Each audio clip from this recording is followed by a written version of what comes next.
Paschim Bangal governor CV ആനന്ദബോസിനെതിരായ ലൈംഗിക അതിക്രമ പരാതിക്ക് പിന്നാലെ രാജ്ഭവനിലെ ജീവനക്കാർക്കെതിരെയും പരാതി നൽകി യുവതി.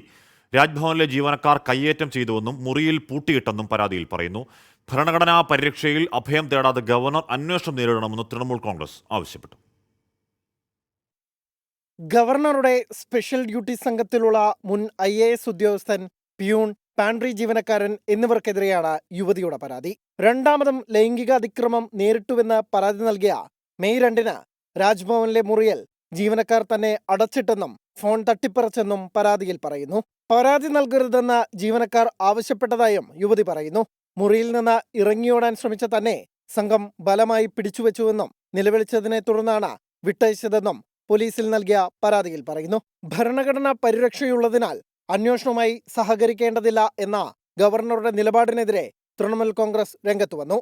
ചോദ്യം ചെയ്യലിന് ഹാജരാകേണ്ട എന്ന് നിർദ്ദേശിക്കാൻ ജീവനക്കാർക്ക് എന്ത് തരത്തിലുള്ള പരിരക്ഷയാണ് ഭരണഘടന നൽകുന്നതെന്ന് സാഗരിക ഘോഷ് 24-നോട് പറഞ്ഞു. It's a complaint about sexual harassment, not just once but twice, on 2 occasions. He's also said that, none of the staff can be questioned either, Raj Bhavan staff. Now, what kind of statement is this? The staff doesn't have any immunity. തുടരന്വേഷണത്തിൽ നിയമോപദേശം തേടിയ police ചോദ്യം ചെയ്യലിന് ഹാജരാകണമെന്നാവശ്യപ്പെട്ട ജീവനക്കാർക്ക് വീണ്ടും notice നൽകിയേക്കും. അന്വേഷണവുമായി സഹകരിക്കാതിരിക്കാൻ ജീവനക്കാർക്ക് കഴിയില്ല എന്നാണ് പോലീസിന്റെ വിലയിരുത്തൽ. 24 ഡൽഹി.